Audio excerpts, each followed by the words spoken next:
ಶ್ರೀನಿವಾಸಪುರ ತಾಲೂಕಿನ ಅಡ್ಡಗಲ್ ಗ್ರಾಮದಲ್ಲಿ ಸಂವಿಧಾನ ಶಿಲ್ಪಿ ಡಾಕ್ಟರ್ ಬಾಬಾ ಸಾಹೇಬ್ ಅಂಬೇಡ್ಕರ್ ಅವರ 135ನೇ ಜಯಂತ್ಯೋತ್ಸವವನ್ನು ಅತ್ಯಂತ ಸಡಗರ ಹಾಗೂ ಅದ್ದೂರಿಯಾಗಿ ಆಚರಿಸಲಾಯಿತು. ಗ್ರಾಮದ ಸರ್ಕಾರಿ ಶಾಲೆಯ ಆವರಣದ ಸಮೀಪ ಹಮ್ಮಿಕೊಳ್ಳಲಾಗಿದ್ದ ಈ ಕಾರ್ಯಕ್ರಮಕ್ಕೆ ಕೋಮು ನಿರ್ದೇಶಕರಾದ ಕೆಕೆ ಮಂಜುನಾಥ್, ಗೌನಿಪಲ್ಲಿ ಪೊಲೀಸ್ ಠಾಣೆಯ ಇನ್ಸ್ಪೆಕ್ಟರ್ ಶಿವಕುಮಾರ್ ಹಾಗೂ ಸಬ್ ಇನ್ಸ್ಪೆಕ್ಟರ್ ಶಶಿಕಲಾ ಅವರು ಜ್ಯೋತಿ ಬೆಳಗಿಸುವ ಮೂಲಕ ಚಾಲನೆ ನೀಡಿದರು. ಗಣ್ಯರು ಅಂಬೇಡ್ಕರ್ ಅವರ ಭಾವಚಿತ್ರಕ್ಕೆ ಪುಷ್ಪ ನಮನ ಸಲ್ಲಿಸಿ ಗೌರವ ಸಮರ್ಪಿಸಿದರು. ಈ ಕಾರ್ಯಕ್ರಮವನ್ನುದ್ದೇಶಿಸಿ ಮಾತನಾಡಿದ ಕೋಮು ನಿರ್ದೇಶಕ ಕೆಕೆ ಮಂಜುನಾಥ್ ಅವರು, ಅಂಬೇಡ್ಕರ್ ಅವರು ಸ್ಪರ್ಶಿಸಿದ ಪ್ರತಿಯೊಂದು ವಿಷಯದಲ್ಲೂ ಅವರದೇ ಆದ ವಿಶೇಷ ಕೊಡುಗೆ ಇದೆ. ಅವರು ನೀಡಿದ ಸಂವಿಧಾನದಿಂದಾಗಿ ಇಂದು ಸಮಾಜದಲ್ಲಿ ಸಮಾನತೆ ನೆಲೆಸಿದೆ ಎಂದು ಅಭಿಪ್ರಾಯಪಟ್ಟರು. ಗೌನಿಪಲ್ಲಿ ಠಾಣೆಯ ಪೊಲೀಸ್ ಇನ್ಸ್ಪೆಕ್ಟರ್ ಶಿವಕುಮಾರ್ ಅವರು ಅಂಬೇಡ್ಕರ್ ಅವರ ಜೀವನದಲ್ಲಿ ಎದುರಿಸಿದ ಸವಾಲುಗಳು, ಅವರು ಬೆಳೆದು ಬಂದ ಹಾದಿ ಹಾಗೂ ಸಂವಿಧಾನ ರಚನೆಯಲ್ಲಿ ಅವರ ಪಾತ್ರದ ಬಗ್ಗೆ ಸಮಗ್ರವಾದ ಮಾಹಿತಿ ನೀಡಿ ಯುವ ಜನತೆಗೆ ಸ್ಫೂರ್ತಿ ತುಂಬಿದ್ರು. ಅಂಬೇಡ್ಕರ್ ಎಂದರೆ ಕೇವಲ ವ್ಯಕ್ತಿಯಲ್ಲ, ಅದೊಂದು ಮಹಾನ್ ಶಕ್ತಿ. ಅವರ ವಿಚಾರಧಾರೆಗಳನ್ನು ಪ್ರತಿಯೊಬ್ಬರೂ ಜೀವನದಲ್ಲಿ ಅಳವಡಿಸಿಕೊಳ್ಳಬೇಕು ಎಂದು ತಿಳಿಸಿದರು. ತುಂಬಾ ವಿಜೃಂಭಣೆಯಿಂದ ಮಾಡಿದ್ದಾರೆ. ತುಂಬಾ ಸಂತೋಷ ವಿಷಯ. ಯಾಕಂದ್ರೆ ಈ ದಿನ ನಾವು ಇಷ್ಟು ಎಲ್ಲ ಒಂದ್ ಕಡೆ ಸೇರಿ ಜೀವನ ಮಾಡಬೇಕಾದ್ರೆ, ಜೀವನ ನಡೆಸಬೇಕಾದ್ರೆ ಬಾಬಾ ಸಾಹೇಬ್ ಅಂಬೇಡ್ಕರ್ ಅವರು ಬರೆದಂತ ಸಂವಿಧಾನ, ಅದಕ್ಕೆ ಅವರು ಸಂವಿಧಾನ ಶಿಲ್ಪಿ ಅಂತ ಕರೀತಾರೆ. ಏನಾದರೂ ಇವತ್ತು ಅವರು ಸಂವಿಧಾನ ಬರೆದಿಲ್ಲ ಅಂದ್ರೆ ನಾವು ಯಾರು ಈ ತರ ವಾಸ ಮಾಡಕ್ ಆಗ್ತಾ ಇರಲಿಲ್ಲ. ಬಾಬಾ ಅಂಬೇಡ್ಕರ್ ಸಾಹೇಬ್ ಅವರು ಒಂದು ಜಾತಿಗೆ ಸೀಮಿತ ಅಲ್ಲ. ಯಾಕಂದ್ರೆ ಎಲ್ಲ ಧರ್ಮಗಳಿಗೂ ಅವರು ಎಲ್ರಿಗೂ ರಿಸರ್ವೇಶನ್ ಇಟ್ಟಿದ್ದಾರೆ. ಕೆಲವರು ತಪ್ಪು ಕಲ್ಪನೆ, ಬರೀ SC ಜನಾಂಗ ಮಾತ್ರ ಅವರು ಸೀಮಿತ ಅಂದ್ಕೊಳ್ಳೋದು ತಪ್ಪು. ದಯವಿಟ್ಟು ಅದನ್ನ ಯಾರನ್ನ ಅನಿತಾ ಭಾಸಬಾರ್ದು. ಯಾಕಂದ್ರೆ ಯಾರು ಶೋಷಿತ ಒಳಗೆ ತುಳಿದಿದಾರೋ ಅಂಥವ್ರಿಗೆ ಅವರು ಸಹಾಯ ಮಾಡೋದೇ ಹೊರತು ಯಾವುದೋ ಒಂದು ಜಾತಿಗೆ ಮಾಡಿಲ್ಲ. ಇವತ್ತೇನಾದರೂ ನಾವು ಬದುಕಬೇಕಾದ್ರೆ ನಮ್ಮ ಅಂಬೇಡ್ಕರ್ ಬರೆದಂಥ ಸಂವಿಧಾನ, ಸ್ನೇಹಿತರೆ, ಅಂಬೇಡ್ಕರ್ ಕೊಟ್ಟಂತ ಶ್ರಮಕ್ಕೆ ನಾವು ಪ್ರತಿಪಾದಿಸಬೇಕಾದ್ರೆ ಅವ್ರೇನು ಆಶಯಗಳಿದೆಯೋ, ಈ ನಮ್ಮ ಸಮಾಜದಲ್ಲಿ ಜಾತಿ ಮತ್ತು ನಿರ್ಮೂಲನೆ ಆಗಬೇಕಾದ್ರೆ ಅಸ್ತ್ರ ಒಂದೇ, ವಿದ್ಯಾಭ್ಯಾಸ. ನಾವು ಯಾವಾಗ ನಮ್ಮ ಮಕ್ಕಳು ವಿದ್ಯಾಭ್ಯಾಸ ಮಾಡಿ ಒಂದು ಸ್ಥಾನಕ್ಕೆ ಹೋಗ್ತಾರೆ, ಯಾರು ಅಧಿಕಾರದಲ್ಲಿರ್ತಾರೆ ಅವ್ರ ಹತ್ರ, ಈಗ ಎಕ್ಸಾಂಪಲ್ ಮೇಡಮ್ ಬಂದಿದ್ದಾರೆ, ಮೇಡಮ್ನ ಯಾರು ನಾವು ಯಾವ ಜಾತಿ ಅಂತ ಕೇಳೋದಿಲ್ಲ, ಆ ಸ್ಥಾನಕ್ಕೆ ಗೌರವ ಕೊಡ್ತೀವಿ. ಆ ಸ್ಥಾನಕ್ಕೆ ಗೌರವಿಸಬೇಕಾದ್ರೆ ನಮ್ಮ ಅಂಬೇಡ್ಕರ್ ಹೇಳ್ದಂಗೆ ನಾವು ವಿದ್ಯಾಭ್ಯಾಸ ಪಡ್ಕೊಂಡಾಗ, ನಮ್ಮ ಮಕ್ಕಳು ಚೆನ್ನಾಗಾಗಿದಾಗ ಯಾವುದೇ ಜಾತಿ ಭೇದವೇ ಇರೋದಿಲ್ಲ. ಹಂಗೆ ನಡ್ಕೊಂಡು ಹೋಗ್ಬೇಕು. ಮತ್ತೆ ಅವರೊಬ್ಬ ಕಣ್ಣು ಕಾಣುವ ದೇವರು. ನಾವು ಬೇರೆ ಯಾರು ದೇವ್ರು ನೋಡಿಲ್ಲ. ಇವತ್ತೇನಾದರೂ ನಾವು ನೋಡಿದೀವಿ ಅಂದ್ರೆ ಅಂಬೇಡ್ಕರ್ ಅಂತ ಮಹಾನ್ ವ್ಯಕ್ತಿ. ನಾವು ದೇವ್ರ ಫೋಟೋ ಜೊತೆಗೆ ಮನೆಯಲ್ಲಿ ಒಂದು ಫೋಟೋ ಇಟ್ಕೊಂಡ್ರೆ ಅಂಬೇಡ್ಕರ್ ಪೂಜೆ ಮಾಡೋದೇ ನಮ್ಗೆ ಒಳ್ಳೇದಾಗುತ್ತೆ. ಅವ್ರ ಆಶಯಗಳು ನಮಗೆ ಮೈಗೂಡುತ್ತೆ. ಚೆನ್ನಾಗಿ ಬದುಕಬೇಕು, ನಾವು ಬಾಳ್ಬೇಕು ಅಂತ ಅವರ ಆಸೆ ಏನಿದೆಯೋ ಅದು ನೆರವೇರಿಸ್ಬೇಕಂತೇಳಿ ಎಲ್ಲ ಇಲ್ಲಿ ಸೇರಿದಂಥ ಯುವಕರಿಗೆ ಎಲ್ರಿಗೂ ಎಲ್ಲರೂ ಆಗಬೇಕಂತ ಹೇಳ್ತಾ ಈ ಫಂಕ್ಷನ್ ಕರೆದು ನಮ್ಮನ್ನು ಹೊರಟಿದಾರೋ ಅವರೇ ನಮ್ಮ ಮುಖ್ಯವಾದ ಶತ್ರುಗಳು. ಪ್ರಜಾಪ್ರಭುತ್ವವನ್ನು ಗದಾಪ್ರಹಾರ ಮಾಡ್ತಾ ಇದ್ದಾರೆ, ಅವರು ನಮ್ಮ ಮುಖ್ಯವಾದ ನಮ್ಮ ಶತ್ರುಗಳು. ಇವರನ್ನೆಲ್ಲರೂ ಕೂಡ ನಾವು ಹಿಮ್ಮೆಟ್ಟಿಸಬೇಕಂತಂದ್ರೆ, ಹೋರಾಟ ಮಾಡ್ಬೇಕಂತಂದ್ರೆ ನಾವೆಲ್ಲರೂ ಕೂಡ ಒಗ್ಗಟ್ಟಾಗಿ ಸಂವಿಧಾನ ಉಳಿಸಬೇಕಾಗಿದೆ, ಪ್ರಜಾಪ್ರಭುತ್ವವನ್ನು ಉಳಿಸಬೇಕಾಗಿದೆ.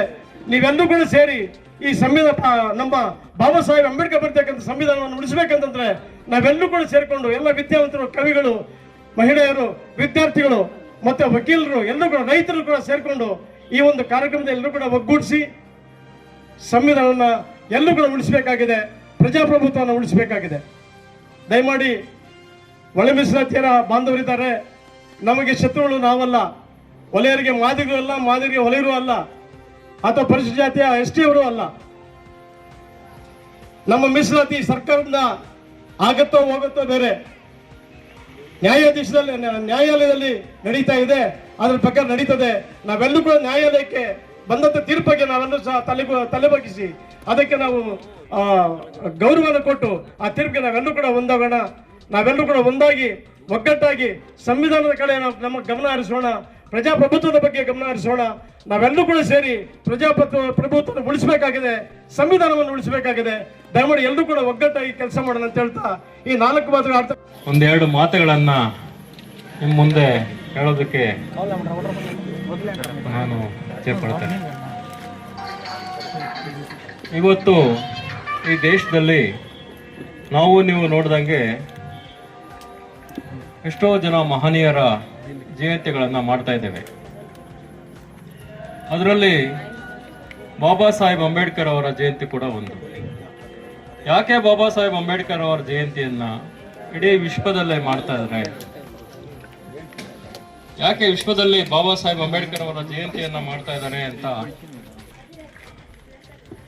ನಿಮ್ಗೆಲ್ಲ ಒಂದು ಉತ್ಸಾಹ ಇರ್ಬೋದು. ಇಡೀ ವಿಶ್ವದಲ್ಲೇ ಮಾಡ್ತಾ ಇದ್ದಾರೆ. ಇತ್ತೀಚೆಗೆ ಬಾಬಾ ಸಾಹೇಬರು ಹುಟ್ಟಿ 135 ವರ್ಷಗಳಾಗಿದೆ. 1891 ಏಪ್ರಿಲ್ 14ರ ಮಧ್ಯರಾತ್ರಿಯಲ್ಲಿ ಬಾಬಾ ಸಾಹೇಬ್ ಅಂಬೇಡ್ಕರ್ ಅವರು ಹುಟ್ಟಿದ್ರು. ಹುಟ್ಟಿ ಅವರು ಈ ದೇಶಕ್ಕಲ್ಲ, ಇಡೀ ಪ್ರಪಂಚದಲ್ಲಿ ಇವತ್ತು ಕೂಡ ಬಾಬಾ ಸಾಹೇಬರು ಬರೆದಿರ್ತಕ್ಕಂಥ ಸಂವಿಧಾನ ಇಡೀ ಪ್ರಪಂಚದಲ್ಲಿ ಮಾದರಿಯಾಗಿದೆ. ಇಡೀ ಪ್ರಪಂಚದಲ್ಲಿ ಅತ್ಯಂತ ಲಿಖಿತವಾಗಿರ್ತಕ್ಕಂಥ ಸಂವಿಧಾನವನ್ನು ಕೊಟ್ಟಂತಹ ಮಹಾನ್ ವ್ಯಕ್ತಿ ಬಾಬಾ ಸಾಹೇಬ್ ಅಂಬೇಡ್ಕರ್ ಅವರು. ನೋಡಿ, ಇವತ್ತು ಬಾಬಾ ಸಾಹೇಬ್ ಅಂಬೇಡ್ಕರ್ ಅವರನ್ನ ಕೆಲವು ಜನ, ತಿಳುವಳಿಕೆ ಇಲ್ಲದ ಜನ, ಬಾಬಾ ಸಾಹೇಬ್ ಅಂಬೇಡ್ಕರ್ ಅವರು ಒಲಿಮಾದಿಗರಿಗೆ, ದಲಿತರಿಗೆ ಸಂವಿಧಾನವನ್ನು ಕೊಟ್ಟರು, ಅವರು ಬರೀ ದಲಿತರಿಗೆ, ಒಲಿಮಾದಿಗರಿಗೆ ಮೀಸಲು ಅಂತ ಕೆಲವರು ಜನ ಇವತ್ತು ಮಾತಾಡ್ಕೊಂತ ಇದ್ದಾರೆ. ಆದರೆ ಬಾಬಾ ಸಾಹೇಬ್ ಅಂಬೇಡ್ಕರ್ ಅವರು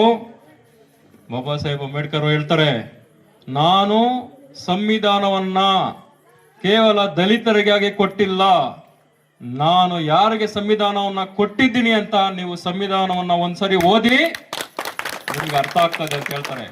ಬಾಬಾ ಸಾಹೇಬ್ ಅಂಬೇಡ್ಕರ್ ಅವರು ಬರೀ ದಲಿತರಿಗೆ ಮಾತ್ರ ಸಂವಿಧಾನವನ್ನ ಕೊಟ್ಟಿಲ್ಲ.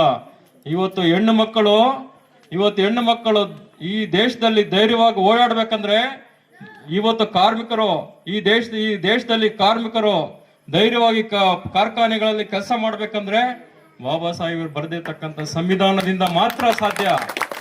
ಈ ದೇಶದಲ್ಲಿ ಇರ್ತಕ್ಕಂಥ ಬಡವರು, ದಲಿತರು, ಈ ದಲಿತ ಕೇರಿಗಳಲ್ಲಿ, ಹಳ್ಳಿಗಳಲ್ಲಿ ನೀವೆಲ್ಲ ತಲೆ ಎತ್ತಿ ತಿರುಗಬೇಕಂದ್ರೆ ಈ ದೇಶದಲ್ಲಿ ಬಾಬಾ ಸಾಹೇಬ್ ಅಂಬೇಡ್ಕರ್ ಅವರೇ ಕಾರಣ. ನೀವು ಇಲ್ಲಿ ಯಾರಾದ್ರೂ ದಲಿತ ಕೇರಿಗಳಲ್ಲಿ ಬಡವರಿರ್ಬೋದು, ದಲಿತರಿರ್ಬೋದು, ಬ್ರಾಹ್ಮಣರಿರ್ಬೋದು, ಯಾರೇ ಇರ್ಬೋದು, ನಿಮ್ಗೆ ಯಾರಾದ್ರೂ ಹೊಡೆದ್ರೆ, ನಿಮ್ಮ ಜಾತಿಯವರ ಹೊಡೆದ್ರೆ ನೀವು ಸ್ಟೇಷನ್ಗೆ ಬರ್ತೀರಿ.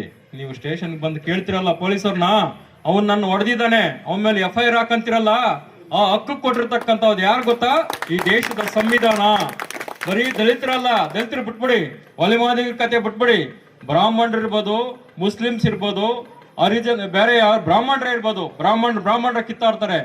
ಒಕ್ಕಲಿಗರ ಕಿತ್ತಾಡ್ದಾಗ ಅವ್ರು ಬರ್ತಾರಲ್ಲ ಸ್ಟೇಷನ್ಗೆ, ಸರ್ ಅವ್ನು ನಾನು ಹೊಡೆದಿದ್ದಾನೆ, ಅವನ ಮೇಲೆ FIR ಹಾಕಂತ ಕೇಳೋ ಅಧಿಕಾರ ನಿಮ್ಗೆ ಹಕ್ಕು ಕೊಟ್ಟಿರ್ತಕ್ಕಂಥದ್ದು, ಮೂಲಭೂತ ಹಕ್ಕು ಕೊಟ್ಟಿರ್ತಕ್ಕಂಥದ್ದು ಈ ದೇಶದ ಸಂವಿಧಾನ.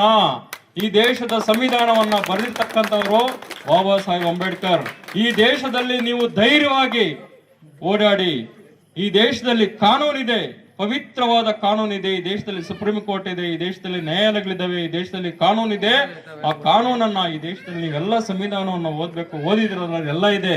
ಆ ಸಂವಿಧಾನ ಪ್ರಕಾರ ಈ ದೇಶದಲ್ಲಿ ಕಾನೂನುಗಳು ನಡೀತವೆ, ಈ ದೇಶದಲ್ಲಿ ಪೊಲೀಸ್ ನಡೀತದೆ, ಈ ದೇಶದಲ್ಲಿ ಕಾನೂನು ಇದೆ ಅನ್ನೋದನ್ನ ಬಾಬಾ ಸಾಹೇಬ್ ಅಂಬೇಡ್ಕರ್ ಮೂಲಭೂತ ಹಕ್ಕುಗಳಲ್ಲಿ ಕೊಟ್ಟಿದ್ದಾರೆ. ನಿಮ್ಗೆ ಮೂಲಭೂತ ಹಕ್ಕುಗಳಂತ ಇದೆ ಸಂವಿಧಾನದಲ್ಲಿ. ಆ ಹಕ್ಕುಗಳ ಪ್ರಕಾರ ನೀವು ಅಲ್ಲಿ ಕೇಳಕ್ ಬರ್ತೀರಿ. ಅದನ್ನ ಬರೆದಿರ್ತಕ್ಕಂಥದ್ದು ಬಾಬಾ ಸಾಹೇಬ್ ಅಂಬೇಡ್ಕರ್ ಅವರು.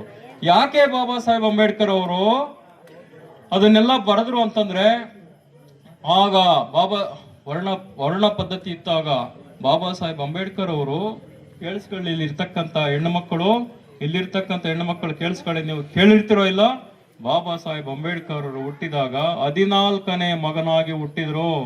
14ನೇ ಮಗನಾಗಿ ಹುಟ್ಟಿದಾಗ ಅವ್ರಿಗೆ ತಿನ್ನೋದಕ್ಕೆ ಅನ್ನ ಇಲ್ಲ, ಉಡೋದಕ್ಕೆ ಬಟ್ಟೆ ಇಲ್ಲ, ಇರೋದಕ್ಕೆ ಮನೆ ಇಲ್ಲ. ಆಯ್ತಾ? ಅಂತ ಬಡತನದಲ್ಲಿ ಬಾಬಾ ಸಾಹೇಬ್ ಅಂಬೇಡ್ಕರ್ ಅವರು ಜೀವನವನ್ನ ಮಾಡಿದ್ದಾರೆ. ಶಾಲೆಗೆ ಹೋದರೆ ಶಾಲೆಯಿಂದ ಅವರನ್ನ ಆಚೆ ಕೂರಿಸ್ತಾ ಇದ್ರು. ಇದು ಯಾರೋ ಹೇಳ್ತಕ್ಕಂಥ ಕಥೆಯಲ್ಲ, ಕಟ್ಟು ಕಥೆಯಲ್ಲ, ನಿಜವಾದ ಸತ್ಯವಾದ ಕತೆ, ಸತ್ಯದ ತಲೆ ಮೇಲೆ ಹೊಡೆದಿರ್ತಕ್ಕಂಥ ಕತೆ ಇದು. ಹಾಗಾಗಿ ಬಾಬಾ ಸಾಹೇಬರು ಆಗಲೇ ನಿರ್ಧಾರ ಮಾಡಿದ್ರು, ನಾನು ಈ ದೇಶಕ್ಕೆ ಏನಾದ್ರೂ ಒಂದು ಕೊಡುಗೆಯನ್ನ ಕೊಡಬೇಕು ಅಂತೇಳಿ ಬಾಬಾ ಸಾಹೇಬರು ಆಗಲೇ ನಿರ್ಧಾರ ಮಾಡ್ತಾರೆ. ಬ್ರಿಟಿಷ್ ಸರ್ಕಾರದಲ್ಲಿ, ಬ್ರಿಟಿಷ್ ಕೋರ್ಟ್ ನಲ್ಲಿ ಬಾಬಾ ಸಾಹೇಬರು ವಾದ ಮಾಡ್ತಾ ಇರ್ತಾರೆ. ಬ್ರಿಟಿಷ್ ಕೋರ್ಟ್ನಲ್ಲಿ ಬಾಬಾ ಸಾಹೇಬರು ಸ್ವಾತಂತ್ರ್ಯ ಯೋಧರ ಬಗ್ಗೆ ವಾದ ಮಾಡ್ತಾ ಇರ್ತಾರೆ. ಅವ್ರಿಗೊಂದು ಅಮೀನ ಚೀಟಿ ತಂದು ಕೊಡ್ತಾನೆ, ಟೆಲಿಗ್ರಾಮ್ ತಂದು ಕೊಡ್ತಾನೆ. ಟೆಲಿಗ್ರಾಮ್ ನೋಡ್ಬಿಟ್ಟು ವಾದ ಮಾಡ್ತಕ್ಕಂಥ ಅಂಬೇಡ್ಕರ್ ಅವರು ಕೋರ್ಟ್ನಲ್ಲಿ ಬ್ರಿಟಿಷ್ ಜಡ್ಜಿ ಮುಂದೆ ಕೂತಿರ್ತಾರೆ. ಬಾಬಾ ಸಾಹೇಬರು ವಾದ ಮಾಡ್ತಾ ಇರ್ತಾರೆ. ಅವನು ಏನ್ ಮಾಡ್ತಾನೆ, ಅಮೀನ ಒಂದು ಟೆಲಿಗ್ರಾಮ್ ತಂದು ಕೊಡ್ತಾನೆ. ಬಾಬಾ ಸಾಹೇಬರು ಟೆಲಿಗ್ರಾಮ್ ನೋಡಿ